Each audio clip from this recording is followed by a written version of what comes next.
नमस्कार दोस्तों, कैसे हैं आप लोग। 27 जनवरी 2022 के डेली एडिटोरियल डिस्कशन में आपका स्वागत है। कौन कौन से एडिटोरियल्स डिस्कस करने वाला हूँ? 5 एडिटोरियल्स डिस्कस करने वाला हूँ। एक तो हॉलिस्टिक हेरिटेज कंजर्वेशन प्लान को लेकर तेलंगाना के अंदर हेरिटेज साइट्स को प्रोटेक्ट करने के लिए रिसेंटली जो एक ड्राइव सी चली है वो थोड़ी पीस मील है, कंसोलिडेटेड नहीं है। इस रिस्पेक्ट में ऑथर क्या कह रहा है इसके बारे में डिस्कस करेंगे। नेक्स्ट जो आर्टिकल है वो आपके नेपाल के इलेक्शंस को लेके है। नेपाल के इलेक्शंस के रिस्पेक्ट में कहा जा रहा है कि किसी भी हाल में जो पॉलिटिकल पार्टीज है उनको बस पावर में रहता है, आइडियोलॉजी गई भाड़ में, लोग गए भाड़ में। तो ये क्या है इसके बारे में बात करेंगे। उसके बाद भले ही टेस्ट मैच सीरीज बांग्लादेश के अगेंस्ट जीत गई है इंडिया, लेकिन उसके बाद भी इंडिया को बहुत सारे और जो भी आपके लो आगे जो हर्डल्स आने वाले हैं उनको क्रॉस करना है, इसके बारे में बात करेंगे। फिर इंडिया के वॉरशिप प्रोग्राम के बारे में बात करिए, हमारे पास कितने ये आप कह लो एयरक्राफ्ट कैरियर्स हैं, इसके रिस्पेक्ट में यहाँ पे बात की जा रही है। अभी रिसेंटली क्या स्टेटमेंट्स दिए इसके रिगार्डिंग, इसके बारे में भी बात करेंगे। और डिसमिस्ड रिव्यू पिटीशन, रिसेंटली ये जो बिल्किस बानो केस में जो ओवरऑल कन्विक्ट्स थे जिन्होंने रेप किया था, उनके ऊपर मर्डर चार्जेस लगे तो उनको छोड़ दिया गया। अब सुप्रीम कोर्ट ने जिस बिहाफ पे इस पूरी की पूरी पिटीशन को देखा उसको यहाँ पे क्वेश्चन किया जा रहा है, उसके लीगल लूप होल्स को क्वेश्चन किया जा रहा है। तो 5 एडिटोरियल्स है, 5 के 5 एडिटोरियल्स मैं आपके साथ डिस्कस करूंगा। आगे बढ़ने से पहले वीडियो पर लाइक का बटन, दोस्तों चैनल को अब तक शेयर सब्सक्राइब नहीं किया कर लीजिए। इंस्टाग्राम पर फॉलो कर लीजिए, आपके साथ जुड़ने की कोशिश करता हूँ। टेलीग्राम को ज्वाइन कर लीजिए, वहाँ पे लेक्चर की पीडीएफ और नोटिफिकेशन दोनों आपको मिल जाती है। तो हेरिटेज प्लान से रिलेटेड ये जो पर्टिकुलर आर्टिकल है इसकी शुरुआत करते हैं। अब देखिए, 5 साल पहले तेलंगाना की सरकार लेके आई थी एक नया हेरिटेज एक्ट। उस हेरिटेज एक्ट के चलते बहुत सारी जो हेरिटेज साइट्स पहले आप कह लो उनको प्रोटेक्शन दी गई थी तेलंगाना के अंदर, उस प्रोटेक्शन को हटा दिया गया था। लेकिन अब कहीं ना कहीं शुरुआत में 5 साल पहले तेलंगाना की सरकार का जो व्यू पॉइंट था वो हेरिटेज साइट्स की प्रोटेक्शन के अगेंस्ट जा रहा था, अब उसके बहुत ज़्यादा फेवर में जाता नजर आ रहा है। अभी के लिए हेरिटेज और जो कल्चरल साइट्स है तेलंगाना की, उसके ऊपर काफ़ी पैसा खत्म किया जा रहा है। जो minister for municipal administration and urban development है, ये फ्लाईओवर्स और दूसरे जो इंफ्रास्ट्रक्चर से रिलेटेड सिविल प्रोजेक्ट्स हैं उसको तो लॉन्च कर ही रहे हैं, साथ साथ अलग अलग हेरिटेज साइट्स के कंजर्वेशन और प्रिजर्वेशन पे भी बहुत ज़्यादा फोकस दिया जा रहा है। बहुत लार्ज अमाउंट ऑफ पैसा खत्म किया जा रहा है रेस्टोरेशन ऑफ हेरिटेज साइट्स पे। जैसे कि फॉर एग्जांपल 1935 का मुआजम जाही मार्केट, इसको रिस्टोर करने के लिए 16 करोड़ रुपए दिया सरकार ने। फिर बंसी लाल पेट स्टेपवेल को रिपेयर करने के लिए 2.6 करोड़ रुपीस दिया सरकार ने। फिर एक सेंचुरी ओल्ड लाइब्रेरी है और 2 म्यूनिसिपल मार्केट्स हैं, इनके कंजर्वेशन और रेस्टोरेशन के लिए ऐसा बताया जा रहा है कि 55 करोड़ रुपए अनाउंस किया जाएगा। तो बड़े स्केल पे इस प्रकार के हेरिटेज और कल्चर प्रोजेक्ट्स को यहाँ पे पैसा देके रिस्टोर किया जा रहा है। और ये पूरा का पूरा काम तेलंगाना स्टेट गवर्नमेंट का म्यूनिसिपल एडमिनिस्ट्रेशन और अर्बन डेवलपमेंट डिपार्टमेंट कर रहा है। ठीक है ना भाई। तो ये एक आप कह सकते हो कि रिसेंट तेलंगाना में एक एक्टिविटी होती नजर आई है। अब तेलंगाना ऐसा कर क्यों रहा है? देखिए, वारंगल के पास एक रमप्पा टेम्पल है। इस रमप्पा टेम्पल को यूनेस्को वर्ल्ड हेरिटेज साइट का स्टेटस दिया गया। एक्चुअली में क्या, 13वीं शताब्दी के टेम्पल को यूनेस्को वर्ल्ड हेरिटेज साइट का स्टेटस दिलाने के लिए केंद्र की सरकार ने बहुत डिप्लोमेटिक एफर्ट्स किए, फाइनली इसको वर्ल्ड हेरिटेज साइट का स्टेटस मिला। फिर अगर आप देखो तो तेलंगाना के अंदर 2 और साइट्स है, गोलडोंडा के स्टेप वेल्स और दोमा कोंडा का फोर्ट। ये बेसिकली विनर्स थे UNESCO Asia Pacific award for culture heritage conservation 2022 के। इन सब चीज़ों से क्या होता है कि तेलंगाना की सरकार को इंटरनेशनल रिकॉग्निशन मिलता है। और जब तेलंगाना के अंदर जो मॉन्यूमेंट्स है, जो जगह है, उनको इंटरनेशनल रिकॉग्निशन मिल रहा है, तो इसका क्या मतलब है? इसका मतलब ये है कि इन चीज़ों की मार्केटिंग ऑटोमेटिकली पूरी दुनिया में हो रही है। पूरी दुनिया भर के टूरिस्ट ऑब्वियस सी बात है उन जगहों पे खींचे चले आते हैं जो यूनेस्को की वर्ल्ड हेरिटेज लिस्ट पे आते हैं। कुछ लोगों की तो ओवरऑल आप देखो जो विश लिस्ट होती है ना, उस पर यूनेस्को वर्ल्ड हेरिटेज की साइट्स होती हैं कि हाँ भाई यहाँ तो घूमने जरूर जाएंगे। समझ के बात को। तो बेसिकली तेलंगाना को ये समझ में आया कि अगर हम कल्चर और हेरिटेज पे ज़्यादा पैसा खत्म करेंगे तो टूरिज्म के चलते बहुत पैसा कमा सकते हैं, एनवायरनमेंट को भी सेफगार्ड कर सकते हैं और भी बहुत सारी चीज़ें यहाँ पे हो जाएंगी। क्योंकि टूरिज्म आएगा तो उसके साथ साथ बहुत सारी अर्निंग अपॉर्चुनिटीज, इकोनॉमिक बूस्ट भी आएगा। तो इस कंटेक्स्ट में देखो तो तेलंगाना बहुत जल्दी में लग रहा है। ओके, रेड टेपिज्म को खत्म करके, बिना मतलब से फाइलों का इधर उधर घूमना, इस चीज़ों को खत्म करके जल्दी से जल्दी हैदराबाद को अहमदाबाद और जयपुर की तरह यूनेस्को वर्ल्ड हेरिटेज सिटी का स्टेटस दिलाने की कोशिश है तेलंगाना की सरकार की। इस समय पे इंडिया में अहमदाबाद और जयपुर ये 2 ऐसे शहर हैं जिनके पास यूनेस्को वर्ल्ड हेरिटेज सिटी का स्टेटस है। इस प्रकार का एक स्टेटस हैदराबाद जैसी सिटी को मिल जाए, ये कोशिश कर रही है तेलंगाना की सरकार। और तेलंगाना की सरकार पूरा दम लगा रही है। Official channels, local politicians, special interest groups के जो भी लोकल प्रोपोगेंडा है उनको इग्नोर करके अलग अलग जगहों पे कुछ प्रोजेक्ट्स को आइडेंटिफाई किया गया है और वहाँ पे तेजी से इंफ्रास्ट्रक्चर डेवलपमेंट और बाकी प्रकार का काम चल रहा है। ठीक है, लेकिन ओवरऑल अगर आप देखो तो इस प्रकार के काम को पीस मील काम कहा जा रहा है। सरकार यहाँ पे कंजर्वेशन में पीस मील अप्रोच को अपना रही है, जबकि अगर हैदराबाद को ओवरऑल हेरिटेज सिटी बनाना है तो एक कंसोलिडेटेड अप्रोच अपनानी पड़ेगी, क्योंकि जो हेरिटेज रिवाइटलाइजेशन होता है ना, एक कॉम्प्लेक्स इशू है। आप पूरे के पूरे शहर के कल्चरल फैब्रिक को कंजर्व कर रहे हो, उसको प्रोटेक्ट कर रहे हो, उसको रिस्टोर कर रहे हो। जैसे फॉर एग्जाम्पल, अब हैदराबाद के अंदर एक जगह है चार मीनार। चार मीनार 430 साल पुराना मार्कर है। ये बताता है कि इस जगह पे कभी गोलकोंडा के रूलर्स का राज हुआ करता था, जिन्होंने 1518 से लेके 1687 में राज किया। तो चार मीनार एक चीज हो गई, लेकिन Charminar is not the landmark of Hyderabad. इसके साथ साथ देखो तो बहुत सारी ग्रैंड सेक्युलर इंडोर सार्वजनिक बिल्डिंग्स मिल जाएंगी आपको रिवर मूसी के किनारे। ओके, तो कुल मिला के ये बोला जा रहा है कि अगर आप हैदराबाद को एज अ सिटी देखोगे तो वहां पे इतने हिस्टोरिकल और कल्चरल मार्कर्स मिलेंगे ना, जिनको जब आप कंसोलिडेटेड तरीके से डेवलप करोगे, प्रिजर्व करोगे, रिस्टोर करोगे, तब जाके कहीं आप हैदराबाद के लिए हेरिटेज सिटी का स्टेटस पा पाओगे। पीस मील बेसिस पे कुछ जगहों पे प्रोजेक्ट्स को चला के पैसा दे के हेरिटेज सिटी का स्टेटस पा पाना बहुत मुश्किल है। ठीक है ना? तो देखिए क्या लिखा हुआ है। It is this continuum of evolution in built heritage and the layers of development that are hallmarks of a city heritage. These make it worthy of identification, protection and preservation, says UNESCO guidelines. तो कुछ important sites पे focus करके आप ये सोचो कि पूरे के पूरे शहर के लिए कल्चरल हेरिटेज साइट या सिटी का स्टेटस आप पालोगे, तो ये आपकी गलत अप्रोच होगी। ओवरऑल आपको सिटी को एज अ होल डेवलप करना है, उसकी कंबाइंड कल्चर हेरिटेज को प्रोटेक्ट करना है। ऑब्वियसली बात, उसमें आप सब कुछ प्रोटेक्ट नहीं कर सकते हो, बट एक मेजर इलाका आपको प्रोटेक्ट करना है। इस प्रकार की पीसमील अप्रोच से ज़्यादा कुछ होने वाला है नहीं यहाँ पे। ओके, देखिए यहाँ पे क्या और लिखा हुआ। The World Bank and Government of India project map the steps to create an inclusive heritage based city development in India. एक डिटेल प्रोजेक्ट रिपोर्ट यहाँ पे रिलीज की गई, जहाँ पे रिवर मूसी किनारे 4.29 किलोमीटर के स्ट्रेच में कुछ चीज़ों को बनाने की बात की गई। फिर उसके आसपास जो हेरिटेज बिल्डिंग्स है और जो वॉल्स हैं, वहाँ पे स्ट्रक्चरल इंप्रूवमेंट करने की बात की गई। ऐसे साइंस बनाने की बात की गई जो इन इलाकों की हिस्टोरिकल सिग्निफिकेंस, कम्युनल यूज और टेंजिबल इनटेंजिबल हेरिटेज को दिखाए। कुल मिला के देखिए, इस समय पे तेलंगाना के अंदर जो ओवरऑल नंबर ऑफ टूरिस्ट पहुंचते हैं वो कम है। इंडिया के अंदर अगर टोटल फॉरेन टूरिस्ट अराइवल की बात करो तो इंडिया के अंदर मान लो 100 टूरिस्ट आते हैं टोटल, तो 34 तो दिल्ली में आते हैं, 14 मुंबई में आते हैं, 4.69% हैदराबाद में आते हैं। अच्छा, इसकी एक वजह ये है कि देखिए, इंडिया के दो मेन एयरपोर्ट्स जो कि इंडिया को बाहर की कंट्री के साथ जोड़ते हैं, वो या तो दिल्ली है या मुंबई है। ज़्यादातर इंटरनेशनल फ्लाइट्स या तो दिल्ली पे रुकती हैं या मुंबई पे रुकती हैं। तो जो भी टूरिस्ट इंडिया के अंदर आ रहा है वो दिल्ली मुंबई तो ज़्यादातर ट्रैवल कर ही रहा होता है। उसके बाद वो इंडिया के इन साइड में गया, कहीं पर ट्रैवल किया, वो एक अलग चीज़ होगी।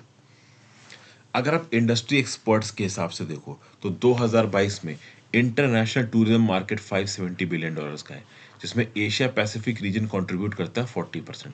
तो $570 बिलियन का 2/5 तो कितना हो गया? 114 into 228 billion dollar Asia Pacific region में। अब इस $228 बिलियन से जितना ज़्यादा इंडिया खींच ले, जितना ज़्यादा इंडिया खींचेगा उतना ही ज़्यादा इंडिया के अलग अलग राज्य खींचेंगे। तो बेसिकली तेलंगाना पीसमील अप्रोच के थ्रू ओवरऑल अपने यहाँ पे टूरिज्म के पोटेंशियल को बढ़ाने की कोशिश कर रहा है, अपनी कल्चर हेरिटेज पे ध्यान देके। बट पीसमील अप्रोच से ज़्यादा कुछ अचीव होने वाला नहीं है। चाहिए तो एक हॉलिस्टिक, एक कंसोलिडेटेड, एक ब्रॉड, एक डीपली एनालिटिकल अप्रोच चाहिए, जो कि अभी के लिए नज़र नहीं आ पा रही है। ओवरऑल यूनेस्को के बाकी प्रोजेक्ट्स में जिस प्रकार की लिस्टिंग हुई है, उससे तेलंगाना की सरकार को बहुत कुछ सीखने की जरूरत है। इस प्रकार की बात यहाँ पे कही जा रही है। पर देर आए दुरुस्त है, मैं तो ये बोलूँगा कि तेलंगाना की सरकार यहाँ पे ट्राई कर रही है and trying is the first step forward. फिर आ जाते हैं अगले आर्टिकल पे, पावर रोलर कोस्टर। देखिए क्या है, नेपाल के अंदर पॉलिटिकल अपॉर्चुनिज्म की कोई लिमिट नहीं है। नए प्राइम मिनिस्टर पुष्प कमल दहल की कम्युनिस्ट पार्टी ऑफ नेपाल।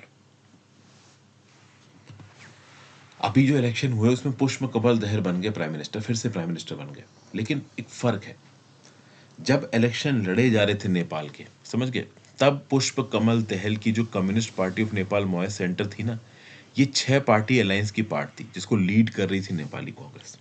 अब नेपाली कांग्रेस की जो 6 पार्टीज की अलायंस थी, ये कैसे ना कैसे करके मेजॉरिटी में आ गई। बट एक प्रॉब्लम हो गई।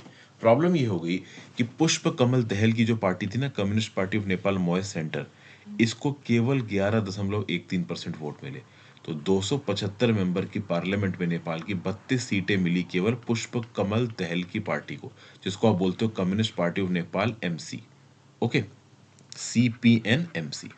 तो CPN-MC के पुष्प कमल दहल जिस पर्टिकुलर कोलिशन की तरफ से लड़ रहे थे, उसमें पुष्प कमल दहल का उतना इंपॉर्टेंट रोल नहीं आया जितनी सीटें CPM-NC ने जीती हैं, CPN-MC ने जीती हैं, उससे ज्यादा तो नेपाली कांग्रेस जीत गई। तब सोचो किसी भी पर्टिकुलर कोलिशन में अगर अलग अलग पॉलिटिकल पार्टी, जैसे यहाँ पे 6 पॉलिटिकल पार्टी से, जिस पॉलिटिकल पार्टी ने सबसे ज्यादा सीटें जीती हैं उसको ज्यादा इंपॉर्टेंस दी जाएगी। This is very natural. अब पुष्प कमल दहल जिनके पास आई केवल 32 सीटें 275 सीटों में 11.13% वोट, उससे ज्यादा वोट शेयर है नेपाली कांग्रेस का, लेकिन पुष्प कमल दहल चाहते हैं कि वो प्राइम मिनिस्टर बने। नेपाली कांग्रेस ने प्राइम मिनिस्टर बनाने से मना कर दिया। तो इस बात को लेके कम्युनिस्ट पार्टी ऑफ नेपाल मॉय सेंटर के पुष्प कमल दहल इतने नाराज हो गए कि जिस विनिंग कॉलिशन की तरफ से उन्होंने इलेक्शन लड़ा था, उन्होंने वो कॉलिशन ही छोड़ दिया और अपोजिशन से जाके मिल गए। तो अपोजिशन में communist party of Nepal, unified Marxist Leninist, जिसको लीड कर रहे हैं खड़ग प्रसाद ओली, उनसे जाके मिल गए और एक मांडवली कर ली। इनफैक्ट इसमें और भी बहुत सारी छोटी छोटी पार्टीज हैं, जैसे मॉइस्ट पार्टीज हैं, राष्ट्रीय स्वतंत्र पार्टी है। तो पहले जो कॉलिशन था ना, रूलिंग कॉलिशन, जिसको रिप्रेजेंट करते हुए पुष्प कमल दहल की पार्टी CPN-MC इलेक्शन जीती थी, ओवरऑल उसने अपना ही विनर कॉलिशन छोड़ के अपोजिशन के साथ हाथ लगा लिया। अब अपोजिशन में ये जो यूनिफाइड मार्क्सिस्ट लेनिस्ट पार्टी के लीडर हैं खड़ग प्रसाद ओली, इसके साथ एक मांडवली कर ली पुष्प कमल दहल ने। पुष्प कमल दहल ने बोला कि आधे टाइम प्राइम मिनिस्टर मैं, आधे टाइम प्राइम मिनिस्टर तू। इसका क्या मतलब है? इसका मतलब ये कि लोगों की विल कोई इंपॉर्टेंस नहीं रखती, क्योंकि पुष्प कमल दहल ने इलेक्शन जिस अलायंस की तरफ से लड़ा था उसको छोड़ के वो अपोजिशन में चले गए, तो पावर भी अपोजिशन वाले के पास आ गई। तो लोग तो कहीं ना कहीं अलायंस को देख के वोट कर रहे थे ना।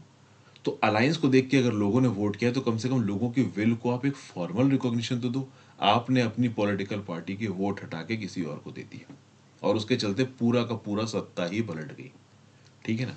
तो इससे ये पता चलता है कि नेपाल की पॉलिटिक्स में लोगों की व्यू ये इंपॉर्टेंट नहीं है। ओवरऑल आपकी आइडियोलॉजी, आपकी सोच, आपकी पॉलिटिकल पार्टी की विचारधारा, ये सब इंपॉर्टेंट नहीं है। इंपॉर्टेंट बस ये है कि जैसे न तैसे करके आप कुर्सी पर बने रहो। ठीक है? तो ये सब बातें यहाँ पे ओवरऑल यहाँ पे बताई जा रही है। फाइनली यहाँ पे लेफ्ट फ्रंट फिर से पावर में आ गया है। अगर आप देखो तो KP शर्मा ओली और ओवरऑल प्रचंड की पार्टी पावर में थी, UML फैक्शन लेड बाई ओली। अब क्या है, अभी भी लेफ्ट पार्टीज ही यहाँ पे ताकत में। पहले mister KP Sharma Oli unified Marxist एमिलियंस के और जो मॉयस थे उनका एक गठबंधन था, वो गठबंधन टूट गया। उसके बाद दूसरा कॉलिशन राज में आया। अब क्या है कि फिर से यहाँ पे लेफ्ट पार्टीज पावर में आ रही है। ओके,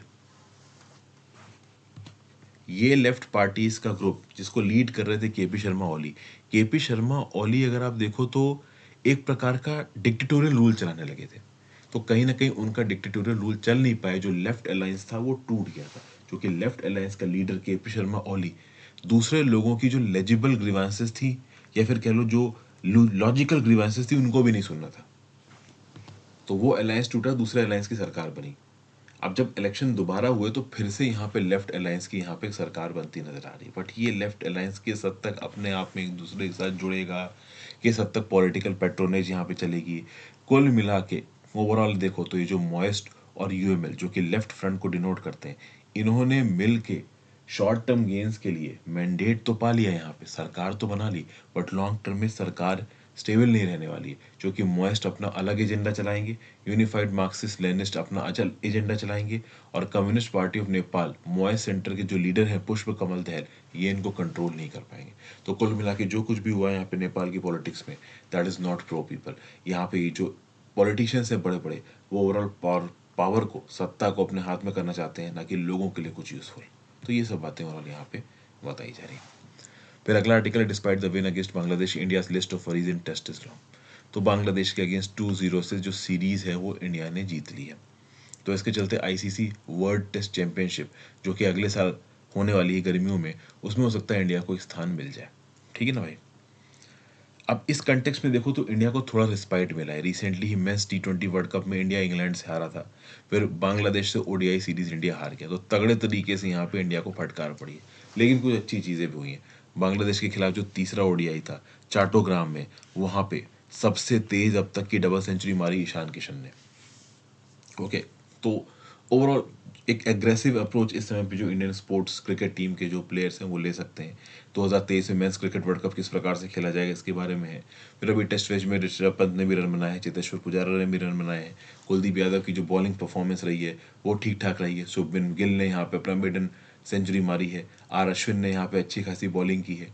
तो कुल मिला के ये बताया जा रहा है कि ठीक है भाई, टेस्ट मैचेस में कुछ ऐसे रिस्पाइट्स देखने को मिले हैं जो कहीं ना कहीं ये बता रहा है कि हाँ भाई, Indian team is kicking and bouncing. कुछ चीज़ें इशू वाली हैं, जैसे विराट कोहली और केएल राहुल का जो फॉर्म है वो उतना चल नहीं रहा। अगर कोहली और राहुल की परफॉर्मेंस देखी जाए तो जो लिमिटेड एयर प्लेयर था, जो 20 ओवर का क्रिकेट था जो खासकर ऑस्ट्रेलिया में हुआ था, वहाँ पाकिस्तान के खिलाफ और बहुत से और टीमों के खिलाफ कोहली ने बहुत अच्छा परफॉर्म किया था। लेकिन उसके अलावा अगर आप देखें तो ओडीआई में और टेस्ट मैच में कोहली की परफॉर्मेंस बहुत ज़्यादा अच्छी नज़र नहीं आ रही। पिछले 36 इनिंग्स में जो आखिरी सेंचुरी थी कोहली की, वो थी ईडन गार्डन्स नवंबर 2019 में बांग्लादेश के अगेंस्ट। तब से लेकर अब तक कोहली ने केवल 917 रन बनाए 26.2 के एवरेज पे। वहीं पे अगर केएल राहुल की बात करो तो वो भी बहुत बहुत अच्छा परफॉर्मेंस नहीं दे रहे हैं। तो कुछ इस प्रकार की बात की जा रही है यहाँ पे, क्रिकेट से रिलेटेड बातें हैं आप कह सकते हो। ठीक है, फिर अब warship programme that must go full steam ahead, यहाँ पे वॉरशिप की बात हो रही है। देखिए, इस महीने की शुरुआत में जो इंडियन नेवी चीफ है एडमिरल हरी कुमार, इन्होंने एक एनुअल प्रेस कॉन्फ्रेंस के समय पे नेवी डे 4 दिसंबर को यह बोल दिया कि पहले इंडियन नेवी का प्लान था कि एक second indigenous aircraft carrier, indigenous aircraft carrier मतलब जो इंडिया ने खुद बनाया है, IAC-2 बनाया जाएगा। इंडिया का पहला इंडिजीनियस एयरक्राफ्ट कैरियर है IAC-1 INS विक्रांत। तो INS विक्रांत से भी बड़ा एयरक्राफ्ट कैरियर होगा दूसरा हमारा इंडिजीनियस। लेकिन बाद में यहाँ पे नेवी ने शायद ये डिसाइड किया है गवर्नमेंट के साथ बातचीत करके, ऐसा एडमिरल हरी कुमार ने बोल दिया कि जो दूसरा एयरक्राफ्ट कैरियर बनाएंगे वो INS विक्रांत से बड़ा नहीं होगा, उसके जैसा ही होगा। एक्चुअली में नेवी चीफ ये बोल रहे हैं कि लॉजिक ये है कि INS विक्रांत को बनाने में लंबा समय लगा है, ट्रायल्स में इसने अच्छा परफॉर्म किया है, तो इस समय पे INS विक्रांत की एक्सपर्टीज को ओवरऑल पूरी तरीके से प्ले में लाने के लिए INS विक्रांत जैसा एक नया जहाज बनाना चाहिए। तो एक अलग से बड़ा जहाज बनाने की जरूरत नहीं है। अब अगर आप एयरक्राफ्ट कैरियर के साइज देखो तो उसको लाइट, मीडियम और लार्ज सुपर कैरियर्स में क्लासिफाई किया जाता है। जो लाइट कैरियर्स होते हैं वो 25 एयरक्राफ्ट कैरी कर सकते हैं। जो मीडियम साइज के एयरक्राफ्ट कैरियर होते हैं, एयरक्राफ्ट कैरियर समझ रहे हो ना, जो बड़े बड़े जहाज मिलिट्री पर्पजेस के लिए कंट्री के बिहाफ पे समुद्रों में घूमते रहते हैं, उसको आप एयरक्राफ्ट कैरियर बोलते हो। तो छोटे एयरक्राफ्ट कैरियर 25 हवाई जहाज लेके उड़ सकते हैं। हवाई जहाज मतलब फाइटर जेट्स हो गया, हेलीकॉप्टर हो गया, ये सब। जो मीडियम साइज एयरक्राफ्ट कैरियर है वो 30 से 50 एयरक्राफ्ट लेके चल सकते हैं। और जो लार्ज सुपर कैरियर्स है वो 90 एयरक्राफ्ट लेके चल सकते हैं। और एयरक्राफ्ट में fleet, escort, air defence, amphibious assault, anti submarine warfare सब कुछ हो सकता है। फिर किस मेथडोलॉजी से एक पर्टिकुलर एयरक्राफ्ट कैरियर से लॉन्च हो रहा है एयरक्राफ्ट, उसके हिसाब पे भी एयरक्राफ्ट बांटे गए। जैसे कि catapult assisted take off but arrested recovery है किसी पर्टिकुलर आप कह लो एयरक्राफ्ट कैरियर में, या short take off but assisted recovery है, या vertical short take off and landing है। तो इसके बेसिस पे भी अलग अलग एयरक्राफ्ट कैरियर को अलग अलग क्लासीफाई किया गया। अब इंडिया का पहला एयरक्राफ्ट कैरियर था INS विक्रांत, ब्रिटिश बिल्ड था। ठीक है ना। ये INS विक्रांत और ये जो अभी का INS विक्रांत है IAC-1, इसमें फ़र्क है। जो पहले हमारे पास INS विक्रांत आया था वो अंग्रेजों द्वारा बनाया गया, तो अभी के लिए जो INS विक्रांत हमारा फंक्शनल है ये इंडिजीनियसली मेड है। 19,000 टन का कार्टोबार टाइप लाइट कैरियर डिजाइंड है। अभी कार्टोबार क्या है, तो कार्टोबार मैं यहाँ पे आपको बता चुका हूँ, catapult assisted take off but arrested recovery. अब उतनी टेक्निकलिटी में आपको अभी के लिए जाने की जरूरत नहीं है। तो ये जो INS विक्रांत ब्रिटिश बिल्ड था, ये 19,000 टन का कार्टोबार टाइप लाइट कैरियर एयरक्राफ्ट था। ये 21 से 23 एयरक्राफ्ट लेके चल सकता था इंक्लूडिंग हेलीकॉप्टर्स। उसके बाद आया INS विराट ब्रिटिश बिल्ड, ये 28,000 टन का था। V STOL type light fleet air defence था, इसमें 26 से 30 एयरक्राफ्ट और हेलीकॉप्टर्स उड़ सकते थे। फिर बाद में आया INS विक्रमादित्य, ये रशियन बिल्ड था, 45,000 टन का इसका डिस्प्लेसमेंट था। मीडियम साइज्ड STO बार टाइप एयरक्राफ्ट कैरियर था। कुल मिला के यहाँ पे बताया जा रहा है कि हमारे पास पहले कौन कौन से एयरक्राफ्ट कैरियर हैं। तो एक INS विक्रांत रहा है ब्रिटिश बिल्ड, फिर उसके बाद अगर आप देखो तो INS विराट रहा है, INS विक्रमादित्य रहा है। अभी के लिए फंक्शनल कौन सा है, INS विक्रांत IAC-1। अब INS विक्रांत IAC-1 के बाद जब दूसरा एयरक्राफ्ट कैरियर बनाने की बात आई तो ये बोला गया कि INS विक्रांत IAC-1 से बड़ा और ज़्यादा कैपेबल होना चाहिए। लेकिन नेवी और सरकार की ये सोच है कि बड़ा और ज़्यादा कैपेबल बनाने के चक्कर में नहीं पड़ते हैं। किसी एक पर्टिकुलर एयरक्राफ्ट को बनाने में, एयरक्राफ्ट कैरियर को बनाने में बहुत समय लगता है। जैसे फॉर एग्जांपल अगर INS विक्रांत की बात करो तो इसको बनाने की जो प्लानिंग थी ना, मिड 1980 से शुरू हुई। इंडियन नेवी डिज़ाइन डायरेक्टरेट ने इसके ऊपर काफ़ी काम किया। फिर डिज़ाइन फाइनल किया गया, गवर्नमेंट का अप्रूवल मिला, कंस्ट्रक्शन के लिए अप्रूवल मिला 2002 में। फिर डिफेंस रिसर्च और डेवलपमेंट ऑर्गेनाइजेशन ने अपने इंडिजीनियस स्टील के थ्रू इसकी केल ले डाउन की 2009 में। शिप को लॉन्च किया गया 2013 में। सी ट्रायल्स हुए INS विक्रांत IAC-1 के अगस्त 2021 में, और फाइनली ये नेवी में कमीशन हुआ 2 सितंबर 2022 को। तो इससे क्या पता चल रहा है, INS विक्रांत IAC-1 को बना रहे हैं हम 1980 से, और आज 2022 है, मतलब 40 साल लग गए एक एयरक्राफ्ट कैरियर को इंडिजीनियसली डेवलप करने में। तो बेटर ये रहेगा कि इस इंडिजीनियसली डेवलप्ड एयरक्राफ्ट कैरियर से बड़ा एयरक्राफ्ट कैरियर बनाने की बजाय अभी जो हमने एयरक्राफ्ट कैरियर बनाया है इसी को इम्प्रूव करके इसके जैसे ही और वर्जन्स बनाए जाए। ठीक है ना, जिससे कि हमने इतनी लंबी जो रिसर्च की हम उस पर कुछ हद तक कैपिटलाइज तो कर सके। समझ के बाद इसके साथ साथ अगर आप देखो तो इंडिया एक मीडियम साइज्ड कैटोबार एयरक्राफ्ट कैरियर जो कि 50,000 टन से 65,000 टन की जिसकी डिस्प्लेसमेंट है उसको बनाने की भी बातचीत कर रहा है। अभी डिस्प्लेसमेंट का क्या सीन है? डिस्प्लेसमेंट का सीन ये है कि भाई एक एयरक्राफ्ट कैरियर बहुत बड़ा सा शिप होता है, तो जब वो पानी में जाएगा तो कुछ पानी को रिप्लेस करेगा, तो जिस हद तक पानी का वॉल्यूम उसके बराबर होगा ना उसको डिस्प्लेसमेंट बोला जाता है। तो 45,000 टन का अगर डिस्प्लेसमेंट है मतलब वो जो ओवरऑल हवाई जहाज है वो 45,000 टन जितने पानी का वॉल्यूम खींच रहा है अपने पास। दुनिया में अगर एयरक्राफ्ट कैरियर की बात की जाए तो ज़्यादातर जो एयरक्राफ्ट कैरियर्स होते हैं वो 50,000 से 65,000 टन के होते हैं, चाहे यूके का हो, रशिया का हो, चाइना का हो, फ्रांस का हो। केवल यूएस नेवी एक ऐसी नेवी है जो 1 लाख टन से ज़्यादा के डिस्प्लेसमेंट वाले एयरक्राफ्ट कैरियर को यूज़ करती है। इंडिया की अगर बात की जाए तो इंडिया ने अपने आप में ही INS विक्रांत को इंडिजीनियसली बना के बहुत बड़ा फीट अचीव किया है। हमारे पास valuable infrastructure, design capability, ship building expertise और इंडिजीनियस इंडस्ट्रियल इकोसिस्टम है जिसके बेसिस पे हम बड़े स्केल पे एयरक्राफ्ट कैरियर बना सकते हैं।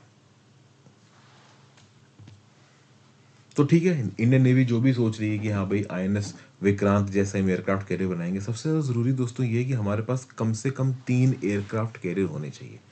जो पहले नेवल प्लान पेपर्स रिलीज किए गए थे 1948 में, उसने साफ साफ ये बोला था कि इंडियन नेवी को कम से कम 3 एयरक्राफ्ट कैरियर्स की जरूरत है, और अभी तक हमारे पास इंडिजिनस एयरक्राफ्ट कैरियर एक ही है। तो बेटर ये रहेगा कि हम जल्दी से जल्दी और 2 एयरक्राफ्ट कैरियर्स बनाएं। इस कंटेक्स्ट में चाइना को भी देखना जरूरी है। चाइना के जो पहले 2 एयरक्राफ्ट कैरियर्स थे वो 65,000 टन के लगभग पे थे, और जो तीसरा इंडिजीनियसली डिजाइंड एयरक्राफ्ट कैरियर है चाइना का वो 85,000 का टन्स का डिस्प्लेसमेंट लेके चल रहा है। अपने आप में आगे आने वाले समय में चाइना बहुत जल्दी न्यूक्लियर पावर्ड एयरक्राफ्ट कैरियर बना सकता है जिनका डिस्प्लेसमेंट एरिया होगा 1 लाख टन। तो चाइना बहुत तेजी से अपनी नेवल पावर को बढ़ा रहा है, खासकर एयरक्राफ्ट कैरियर्स की मैन्युफैक्चरिंग को बहुत तेजी से आगे बढ़ा रहा है। तो उस कंटेक्स्ट में इंडिया को भी अपने आप में कम से कम 3 एयरक्राफ्ट कैरियर तो बनानी चाहिए। अभी के लिए हमारे पास इंडिजिनियसली बिल्ड केवल एक है, INS विक्रांत, तो बाकी जो पुराने हैं वो डीकमीशन हो चुके हैं। फिर डिसमिस्ड रिव्यू पिटिशन, ये बिल्किस बानो जजमेंट की बात हो रही है। अब इसमें मैं 2 ही 3 पॉइंट्स आपको बताने वाला हूँ।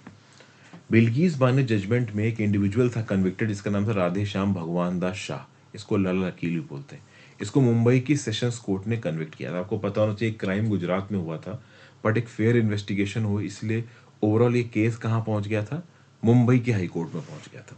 ठीक है, अब बाद में ओवरऑल देखिए जब भी कोई कोर्ट जजमेंट सुनाती है, जैसे कि मान लो हाई कोर्ट जजमेंट सुना रही है, तो अगर हाई कोर्ट जजमेंट सुना रही है तो वो एक कॉन्स्टिट्यूशनल कोर्ट है। तो अगर हाई कोर्ट ने जजमेंट बनाया है, सुप्रीम कोर्ट ने जजमेंट सुनाया है, तो इस पर्टिकुलर जजमेंट के रिस्पेक्ट में आप रिट पिटीशन नहीं फाइल कर सकते। Writ petition under article 32 supreme court में जो फाइल होती है, और अंडर आर्टिकल 226 हाई कोर्ट में जो फाइल होती है, quo warranto, mandamus, certiorari, habeas corpus, ठीक है ना, ये सब मैं आपको बता चुका हूँ। अगर आपने नहीं देखी तो लक्ष्मीकांत में रेड पिटिशंस आप सर्च मारिए मेरे नाम के साथ, रेड पिटिशंस मेरा नाम हर्षित दीदी के साथ सर्च मारिए, आपको वीडियो मिल जाएगी। आर्टिकल 32 या आर्टिकल 226 सर्च मार दीजिए मेरा नाम हर्षित दीदी के साथ, आपको वीडियो मिल जाएगी। अब सुप्रीम कोर्ट का एक जजमेंट है जो साफ साफ ये बोलता है कि भाई जुडिशियल ऑर्डर के अगेंस्ट आप रेट पिटीशन फाइल नहीं कर सकते। ये कहाँ लिखा हुआ है? तो देखिए, 9 जज की constitution bench decision in Naresh Shridhar Mirajkar 1966, और उसके आगे एक और 5 जज की constitution bench in Triveni Ben 1989।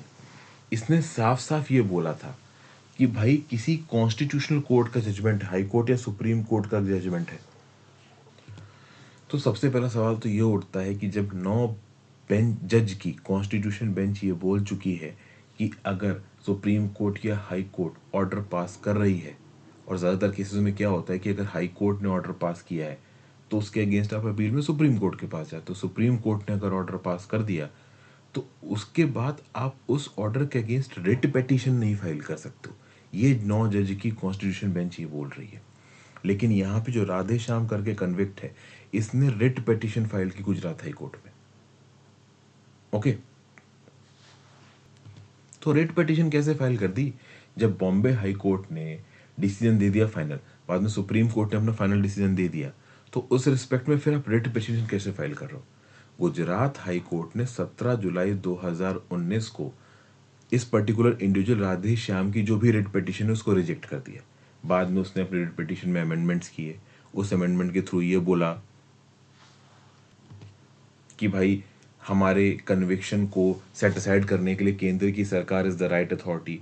तो गुजरात हाई कोर्ट के पास अलग अलग तरीके से जाने की कोशिश की इस राधे श्याम ने। राधे श्याम के ऊपर इल्ज़ाम था इसने और इसके एसोसिएट्स ने बिल्किस बानो का रेप किया है, बहुत सारे लोगों का मर्डर वगैरह किया है, तो उसको उम्र कैद की सजा मिली हुई थी। तो इस कंटेक्स्ट में बार बार गुजरात हाई कोर्ट के पास जा रहा था रिट पिटीशन फाइल करके। तो सुप्रीम कोर्ट और बॉम्बे हाई कोर्ट के डिसीजन के अगेंस्ट तुम पहली बात तो रिट पिटीशन कैसे फाइल कर रहे हो, और अगर रिट पिटीशन फाइल कर रहे हो तो गुजरात हाई कोर्ट उसको इंटरटेन क्यों कर रहा है? ये सबसे पहला सवाल उठता है। और सिर्फ गुजरात हाई कोर्ट नहीं, सुप्रीम कोर्ट ने कैसे इंटरटेन किया? सुप्रीम कोर्ट ने कैसे 13 मई 2022 को ये बोल दिया कि हाँ भाई महाराष्ट्र में नहीं, आप गुजरात में जाके ओवरऑल गुजरात की रिमिशन पॉलिसी के तहत अपने लिए आप केस लड़ लो कि हाँ भाई आपको माफ करना चाहिए या नहीं करना चाहिए। अब इस कंटेक्स्ट में यहाँ पे क्या वॉयलेट हुआ है? Sub section 1 and 7 of section 432 of code of criminal procedure. फिर से सुनिए, sub section 1 and 7 of sub section 432 of code of criminal procedure, ये यहाँ पे वॉयलेट हुआ है। मतलब ओवरऑल देखिए, अगर आप कोड ऑफ क्रिमिनल प्रोसीजर का सेक्शन 432 सब सेक्शन 1 और 7 पढ़ते हो, इसके साथ साथ एक और जजमेंट है। जजमेंट क्या है?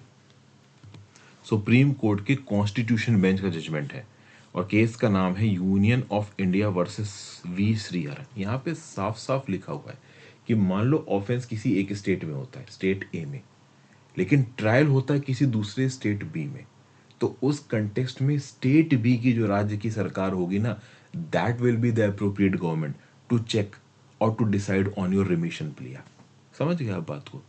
तो कुल मिला के सुप्रीम कोर्ट का union of India versus V Sriharan judgment की अगर आप बात कर लो, या फिर कोड ऑफ क्रिमिनल प्रोसीजर के रेलिवेंट सेक्शन 432 के सब सेक्शन 1 और 7 की बात कर लो, इसमें साफ साफ लिखा हुआ है कि जब डिसीजन दिया था महाराष्ट्र की हाई कोर्ट ने, बॉम्बे हाई कोर्ट ने डिसीजन दिया था, और उसके बाद वो डिसीजन के अगेंस्ट सुप्रीम कोर्ट में अपील हुई थी, सुप्रीम कोर्ट ने भी ये बोला कि हाँ भाई इनको उम्र कैद होनी चाहिए।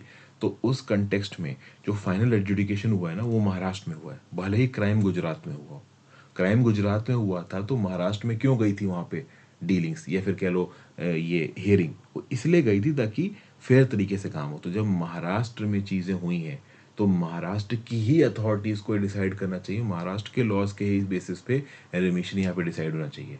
लेकिन ओवरऑल सरकार ने, सुप्रीम कोर्ट ने बोला कि ठीक है अब तो बहुत समय निकल गया, अब तो गुजरात की पॉलिसी के हिसाब से कर लो। 1992 की गुजरात की रिमिशन पॉलिसी के हिसाब से डिसीजन हो गया, लेकिन उस डिसीजन को भी यहाँ देखो कितना क्रिटिसाइज किया जा रहा है।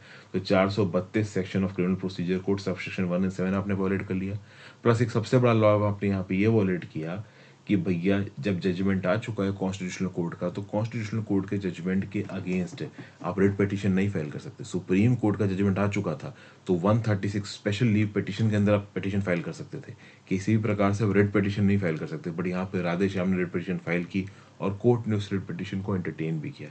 तो कॉन्स्टिट्यूशनली बहुत सारी चीज़ें यहाँ पे गलत होती नज़र आ रही हैं, ऐसा यहाँ पे बोला जा रहा है ऑथर के द्वारा।